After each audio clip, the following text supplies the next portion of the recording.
அப்பா போயிட்டு வரேன்ப்பா. அம்மா வரேம்மா. சரிம்மா. இன்னைக்கு மத்தியானம் முத்துக்கருப்பன் கேஸோட சேர்த்து 3 கேஸ் ஹியரிங் இருக்கு. முத்துக்கருப்பன் கேஸை கொஞ்சம் சீக்கிரம் முடிங்க.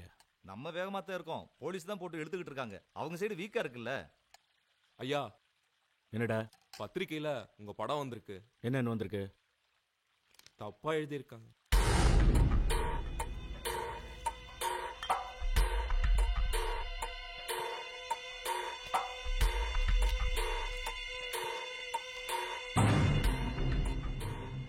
மாசம் மாசம் லஞ்சமே லட்சக்கணக்கில் கொடுக்குறோம். இது வரைக்கும் நம்மளை பத்தி எதுவுமே வந்ததில்ல. ஊரெல்லாம் ஐயா படம் போட்டு போஸ்டர் அடிச்சு ஒட்டியிருக்காங்க. யாரா எழுதுனது? திருப்பதி சாமி.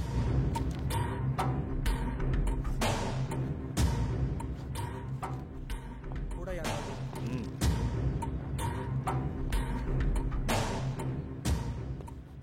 கிருஷ்ணமூர்த்தி, ஐயா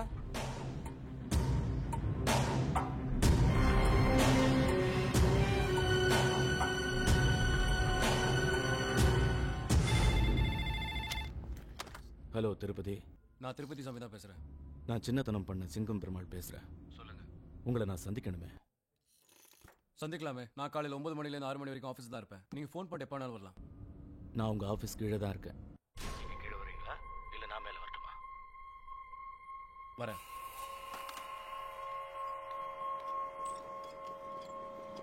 வணக்கம் தம்பி.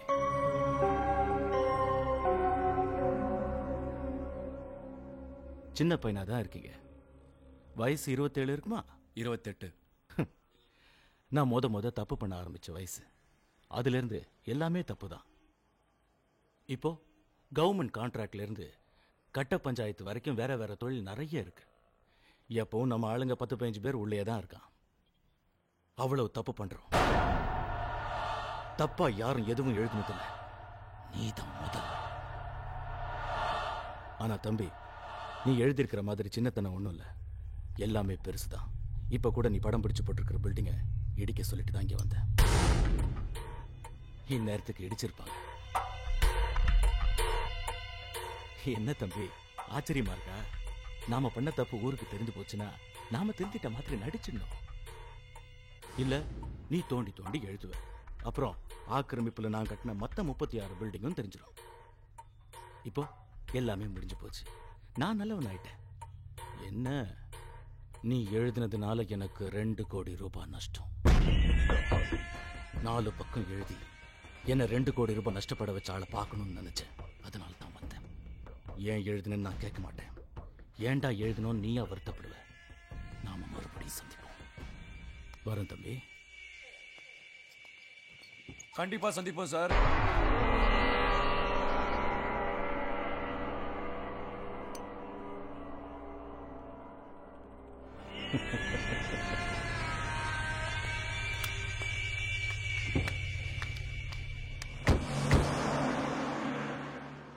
என்ன வேணும் சார்?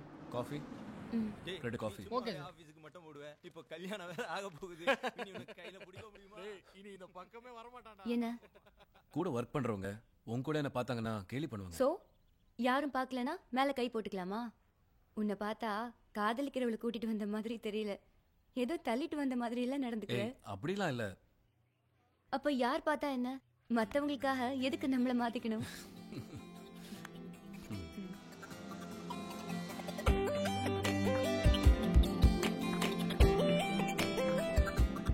என்னமோ சொன்ன? அங்க பாரு, அந்த ஆள் நம்மளே பார்த்துட்டு இருக்கான். ஏய் என்ன? ஏன் சார் எங்களே பார்த்துட்டு இருக்கீங்க? இல்ல பொது இடம் கூட பார்க்காம தோல் மேல கை போட்டு கொஞ்சிட்டு இருக்கீங்களே, அதான். என்ன சமூக அக்கறையா? உங்களுக்கெல்லாம் பொறாம. நம்ம கூட எல்லாம் இப்படி ஒரு பொண்ணு வரமாட்டேங்கிறாளேங்கிற பொறாம. சரி சரி விட. ஏய் நீ எது கை எடுக்கிற? சார் 50 வயசாகி முன்தலை வழுக்க விழுந்துட்டாலே காதல் பிடிக்காது, காதலிக்கிறவங்களையும் பிடிக்காது. அதுல சொல்ற.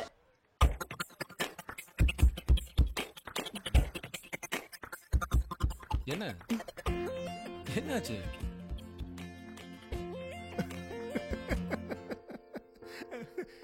காதல வேணான்னு சொல்ல எனக்கு வயசு 50 இல்ல, என் முன் தலை வழுக்கையும் இல்ல. என்னம்மா சொல்ற? நீங்க இவ்வளவு ஸ்போர்ட்டிவா எடுத்துக்கிட்டது எனக்கு ரொம்ப சந்தோஷமா இருக்கு. என்னை விட எங்க அப்பா அம்மா இருந்திருந்தா ரொம்ப சந்தோஷப்பட்டிருப்பாங்க. ஏன்னா அவங்களும் காதல் கல்யாணம் தான். 1972. பத்திரிகையில் இருக்கீங்க, அதுவும் இன்வெஸ்டிகேட்டிவ் ஜேர்னலிசம். மிரட்டல்கள்லாம் அதிகமாக இருக்குமே. அது நிறைய வரும், ஆனா எதுவும் செய்ய மாட்டாங்க. பத்திரிக்காரனை தொட்டா தொடர்ந்து எதுவாங்கிற பயம். ஆனா நாங்களும் ஒரே விஷயத்தை பத்தி எழுத மாட்டோம். டாக்டர் பிரகாஷ் பத்தி எதுவும், அப்புறம் அண்ணாச்சி ராஜகோபால் போயிடுவோம். அது வந்துட்டு இருக்கும்போது வைகோ கைதுனா அண்ணாச்சி விட்டுட்டு வைகோக்கு வந்துருவோம். நாங்க பத்திரிகையில எதுக்குமே தீர்ப்பு சொல்றது கிடையாது. வி ஜஸ்ட் ரிப்போர்ட், நடக்கிறத சொல்றோம். எங்களுக்கு தேவை பரபரப்பு, அவ்வளவுதான். அது அவங்களுக்கும் தெரியும். அதனால எங்களுக்கு நிரந்தர எதிரிகளும் இல்ல, நிரந்தர நண்பர்களும் இல்ல. நீங்க ரொம்ப வெளிப்படையா பேசுறீங்க. இவர் இப்படி வெளிப்படையா பேசுறது தான் சந்தியாக்கு பிடிச்சிருக்கோ என்னவோ.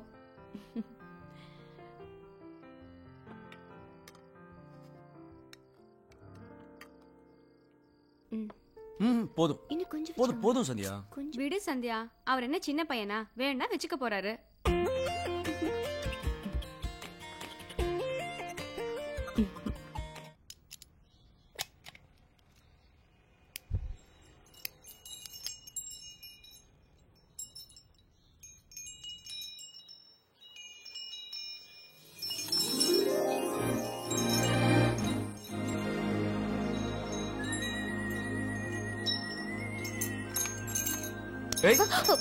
திருட்டுத்தனமா என்ன பண்ணிட்டு இருக்க? ஒரு திருட்டுத்தனமும் இல்ல. நான் இந்த வீட்டுக்கு வர வரைக்கும் எனக்கு பதிலா இந்த மணி பேசிக்கிட்டு இருக்கும். இது நீ எனக்கு கொடுக்குற 15வது gift. காதலுங்கிறது என்ன? ஞாபகம் வச்சுக்கிறதும் ஞாபகப்படுத்திக்கிறதும் தானே. நீ என்ன ஞாபகம் வச்சிருப்பியான்னு தெரியல. பரபரப்பான ரிப்போர்ட்டர், அதனால நான் ஞாபகப்படுத்துறேன். Thank you so much. இதெல்லாம் நல்லா சொல்லு. பதிலுக்கு நீ ஏதாவது கொடுத்துருக்கியா? என்ன வேணும்? கேள்வியெல்லாம் நல்லா கேளு. ஒரு முத்தம்? பெருசா ஒண்ணும் வேண்டாம், இத்துணூண்டு சின்னதா. அவ்வளவுதானே? இரு, எங்க கொடுக்க போற? இப்ப நீ தான் கேள்வி கேக்குற. இங்க பாரு, கேட்டதுக்கு பதில் சொல்லு. எங்க எங்க எங்க? ஏய், இப்பதானே சொன்னேன். சொல்லவே இல்ல. சொன்ன சென்சார்ல கட்ட இருக்கும். சீ. ஏய், கண்ணத்துக்கு பக்கத்துல, காதுக்கு கீழே, கழுத்துல முத்தம் கொடுக்கணும். முத்தத்துக்கு அப்புறமும் சத்தம் மிச்சம் இருக்கும். அது எந்த நேரமும் காதுக்குள்ள கேட்டுக்கிட்டே இருக்கும்.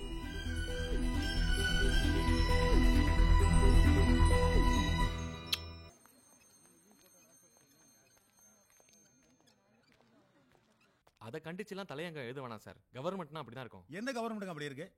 சட்டமன்றமோ நீதிமன்றமோ சம்மந்தப்பட்டவங்களை விசாரிக்காம எப்படி அரெஸ்ட் பண்ணலாம்? என்ன கொலையா பண்ணிட்டாங்க? ஊரை துரத்து இருக்கு. இதை பாருங்க, சக பத்திரிகையாளர்கள் முறையில் இதை நம்ம கண்டிச்சே ஆகணும். இல்லைன்னா நாளைக்கு நமக்கு இதே கைது தான்.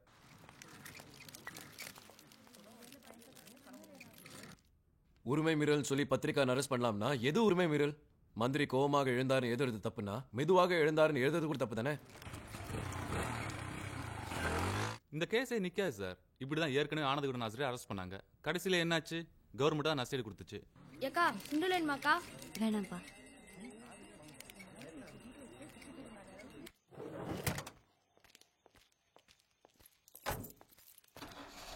என்ன நேரா வீட்டுக்கா வேற ஏதாவது ப்ரோக்ராம் இருக்கா? 8 மணி ஆச்சு, வீட்டுக்கு போகலன்னா பொண்டாட்டி ஓதப்பா. 8? என்னாச்சு? 6 மணிக்கு சந்தியா மீட் பண்றேன். பேஜ்ல அப்படியே மறந்துட்டேன். கிளம்புறேன். பாய் பாய்.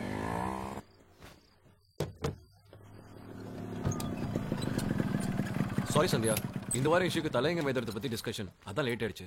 அதனால என்ன? வேலை இருந்ததுனால தானே லேட்டா வந்தேன். பரவாயில்ல. எனக்கு செமஸ்டர் ரிசல்ட் வந்துருச்சு. 80%. சூப்பர். சந்தியா, நான் லேட்டா வந்தது உனக்கு கோவம் இல்லைல்ல? ஐயோ இல்ல. ஓகே, நாளைக்கு அப்பா வராரு. எப்போயும் என் கல்யாணத்தை பத்தி தான் பேசுவாரு. ஆனா நம்ம கல்யாணத்தை பத்தி நாளைக்கு நான் பேச போறேன். என்ன எதுவுமே பேசாம இருக்க? நான் உன்கிட்ட ஒன்று கேட்கவா? என்ன? உங்க அப்பா கிட்ட நம்ம காதல சொன்னதும், இந்த பொண்ணு வேணாம், நான் பார்க்குற பொண்ணை தான் நீ கல்யாணம் பண்ணிக்கணும்னு சொல்லிட்டா நீ என்ன செய்வ? அப்பா அப்படி சொல்ல மாட்டாரு, சம்மதிப்பாரு. அப்பா சம்மதிப்பாரு, ஓகே. ஒருவேளை சம்மதிக்கலனா? நான் சொன்னா கண்டிப்பா சம்மதிப்பாரு. ஐயோ, அப்பா சம்மதிப்பாரு, நம்ம கல்யாணம் பண்ணிப்போம், 5-6 பிள்ளைங்க பெற்றுப்போம், சந்தோஷமா இருப்போம், அதெல்லாம் ஓகே. சும்மா ஒரு ஆர்கியூமெண்ட்டுக்காக கேட்குறேன். ஒருவேளை உங்க அப்பா நம்ம கல்யாணத்துக்கு சம்மதிக்கலனா நீ என்ன செய்வ? சரி, ஆர்கியூமெண்ட்டுக்காக சொல்றேன். நான் உன்னை கல்யாணம் பண்ணிக்க மாட்டேன். அப்பா பார்க்குற பொண்ணு தான் கல்யாணம் பண்ணிக்குவேன். நான் அப்படி நடக்கணும்னு விரும்புறேன். ஏய் என்ன சொல்ற? இல்ல, நான் தான் உன்னை தேடி வந்தேன். நான் தான் உன்கிட்ட காதல சொன்னேன். நான் தான் முத்தம் கொடுன்னு கேட்டேன். இப்பவும் நான் தான் உனக்காக காத்துட்டு இருக்கேன். நீ எதையும் எனக்காக செஞ்சதே இல்லை.